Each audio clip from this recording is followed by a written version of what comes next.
Some pretty damning new polls for President Biden. This new CNN poll found that 67% of Democratic and Democratic-leaning voters surveyed said they would like their party to nominate somebody other than Biden, which is up from 54% who said the same in March. Now, also from the CNN survey, nearly half of all voters, or 46% of them, said any GOP nominee would be a better option than President Biden. 32%, on the other hand, said they prefer the sitting president over any of the Republican hopefuls.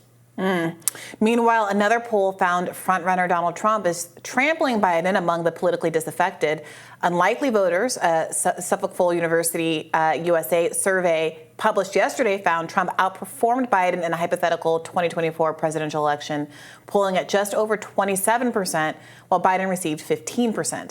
The bulk of the 900 people polled remain undecided, while 8% support Green Party candidate Cornel West. I was seeing Zed Jalani, former co-worker of yours at The Intercept, works for News Nation now. He's been on the show in the past, saying that, urging a little bit of caution here. I mean, polling really well among unlikely voters isn't the milestone you might think it is. And that if Biden is gaining, or the Democrats, not Biden specifically, but Democrats in general, if affluent, well-educated white voters are becoming more Democratic and working class people, poor people are becoming more Republican, but those people are less reliably going to vote, this could still actually be overall a positive development for the Democratic Party, as perverse as that sounds, to lose struggling people, working people, people who have jobs that they can't necessarily go off and go vote at the polls, but you're gaining among the very affluent progressives.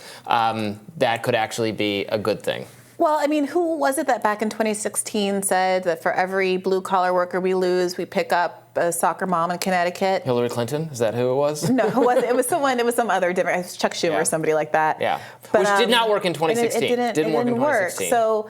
But it did work in 2020. I don't think that what you're describing, I don't think there's been a lot of like, oh my God, Republicans are picking up voters of color, black voters. No, that's not what's happening. Black voters stay home. The overwhelming bulk of black voters just are choosing to stay home, just like most non-voters or unlikely voters or disaffected voters are people for whom the American dream has not worked out, the social contract has not panned out. And so they choose not to participate at all. They don't believe that the Republican theory of change or uplift is better than the Democrats. They don't think that trickle-down economics works. They're not wild about tax cuts that overwhelmingly go to the rich. They're not wild about the foreign interventionism that the bulk of the Republican Party still supports. They just don't see... And the bulk of the Democratic Party. Yeah, they just don't see much of improvement on the Democratic side, and they're tired of being lied to by the Democratic Party. I just actually had this debate yesterday on Crystal Kyle and Friends. People can tune in and watch that. I think it'll be out tomorrow or later over the weekend, where there was this question about whether or not, how to talk about improvement, how to talk about people's gains or the economic gains or what have you in a way that doesn't feel like you are minimizing what people are going through in the current moment and the gap between what Biden or any other person in charge could do versus what they have chosen to do. And I think whether or not I think the confusion that some of these pundits are having as they're saying things like, well, Biden has improved the economy and Biden has passed this, the infrastructure legislation that so many presidents on both sides of the aisle promise and are never able to deliver. And we do have this new Medicare negotiation prescription drug plan that is the first real improvement over getting prescription drugs included in Medicare under the Bush administration. Why aren't people happy about it? And I think it is because there is this real class difference, this real gap between the people who are sitting on TV saying, well, these things on paper are demonstrably better, whereas people on the ground are saying, well, sure, maybe even around the edges, I would agree with you, but the bulk of my life, my rent costs are so high, my day-to-day living experiences are so dire. What is it, half the country living paycheck to paycheck? And on top of that, what was the statistic back during the campaign we used to say where 40% of the country couldn't come up with $400 for an emergency of any kind. Well, if that's the case, and Joe Biden is turning on your student debt payment, the average cost of which monthly is $400 or more. This is the kind of crisis that people are confronted with at the same time that they're being told that technically on paper, according to the Fed, the economy is doing better. That's just not going to fly. And so a lot of these pundits are also saying things like, well, Biden just has to stay the course. It's good that he's boring. Just keep repping the accomplishments. But again, you're seeing from these polls that the people believe that Trump has accomplished more than Joe Biden. So are you just going to keep telling people, believe me and not your lying eyes? Or is there another kind of argument that they have to pivot to that's more persuasive? Right. Well, and people have fond memories of the economy under Trump. I mean, like, I always bristle at when a political figure in either party does, we created so many jobs. The government, for the most part, unless it's hiring people to work for it, doesn't create jobs. Businesses hire people because the economic conditions have improved, or the tax system or the regulatory system is such that their business is growing and they can hire more people. The government mostly does. It builds some housing, but isn't that the government that's changing the regulatory system? Right, but they say, we created jobs. You made it. You stopped harming people so that they could voluntarily arrange their resources in order to give people more economic opportunities. You stopped crushing them. You stopped preventing that from happening. That's interesting. One of the biggest barriers to business ownership, and anybody who's in the audience who's a small business owner knows that the most significant cost may be challenged by real estate, your rent, if you have a brick and mortar, is healthcare costs for your employees. And that's one of the most significant things that prevents people from scaling up. Because once you're, I think, over 40 or 50 employees, you have to start providing healthcare. Required to give, and depending on how many hours they work. Yeah, and if there were a state-based Medicare for All program, that would be completely off of the shoulders of small business owners, and they wouldn't also have to be concerned about providing health care for themselves. I am a small business owner, and I have to buy my own health care, and it is incredibly expensive, and it is a stressor for me. I'm sure many employers would love to be liberated from, again, the government burden of being required to pay people health benefits. Yeah, sure, and that's one of the biggest advantages, frankly, from an economic perspective of Medicare for All, not even getting into the humanitarian. I remember my mother, in the wake of Obamacare, she worked for a nursery school part-time, or some of the other employees worked part-time, and because of the mandate to have to purchase, to have health care, there was a cap on how many hours the part-time people, they would have liked to work more hours for more pay, but they couldn't do that because then it would kick in that the nursery school would have to offer health care to those people. Yeah. So these are the perverse incentives I describe when I describe government's activities. Yeah, Medicare for All for sure would solve all of those issues. So we do have a clip. The mainstream media, the liberal media, I should say, is kind of struggling with how to talk about this. There was a big piece over the weekend, earlier this week in Vanity Fair, called "Can Joe Biden Ride Boring to Election?"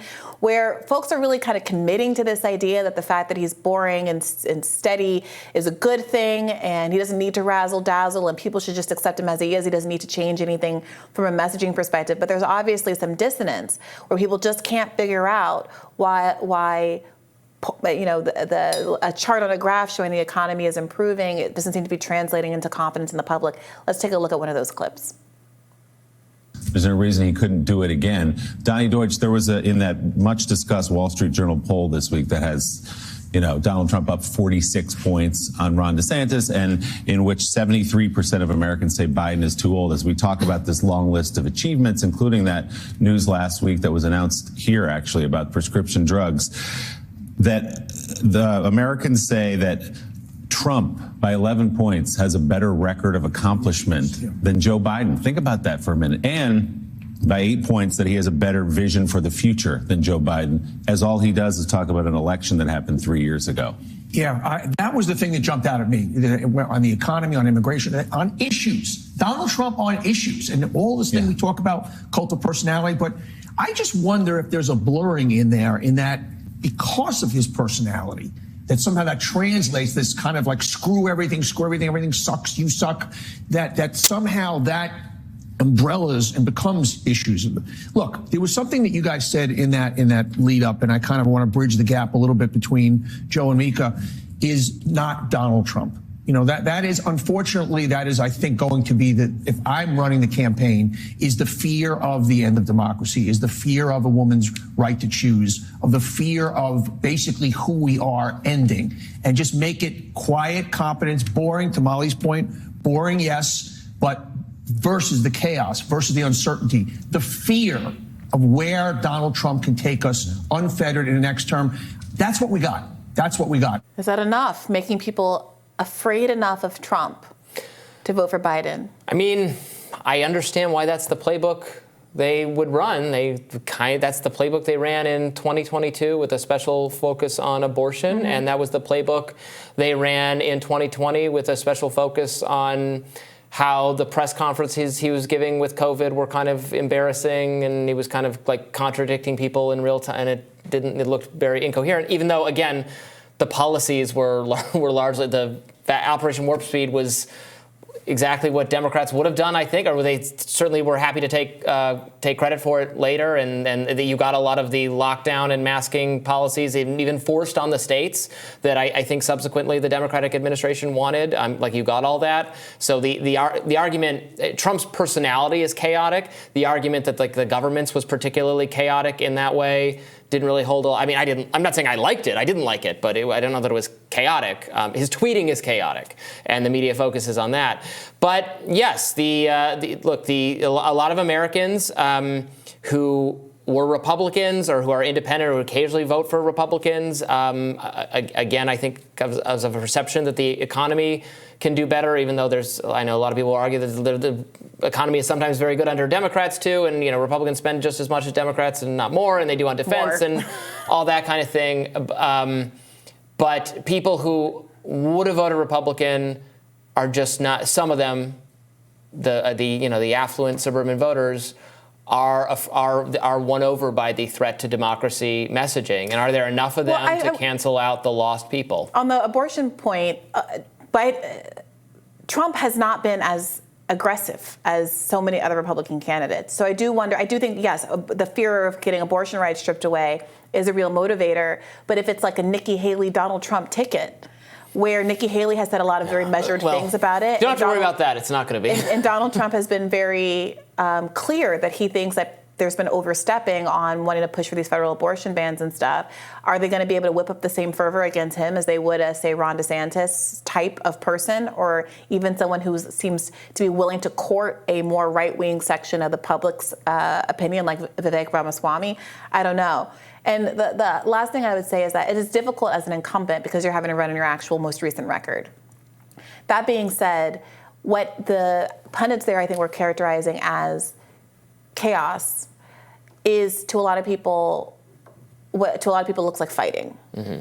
And when you're defending your record, it's harder for you to look like you're still affirmatively fighting, because you're having to defend is to look back and to look like you're resting on your laurels.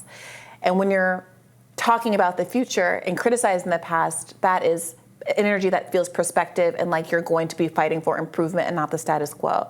And so I do think the Democrats are going to have to figure out, if they want to win, a way not to be bragging about Biden's accomplishments, or at least if you're going to brag about his accomplishments, do so in equal part with acknowledging how much more needs to be done and putting a name and a face on those who are creating obstacles to doing even more for the American public. The problem is that my cynical view as a leftist is that the Biden administration didn't want to do much more than what it did. And we've talked about this ad nauseum about the executive orders he could have done for student debt cancellation, the choice to take $15 minimum wage out of the first big COVID bill, on and on and on. Those have been blamed on Republicans, but I don't think fairly so. And so Joe Biden has spent 2 years telling us, I can't do anything else because Republicans, I can't do anything else. So now you can't be mad at people for believing you when you say you're not going to do anything else to help them. Well, Donald Trump or some of these others are saying, I can do something else to help you. Yeah. I mean, on the abortion issue, again, a DeSantis type person who is perceived as, who is pro-life and maybe is turning off, to the extent they're turning off voters who are worried about the abortion question, again, can neutralize this, and candidates should neutralize it, not necessarily the way Nikki Haley did, but the way Doug Burgum did in that debate, and said there will be no federal national abortion policy because the Constitution doesn't authorize it, and the states are going to have to make their own decisions. That's what he should do. More Rising right after this.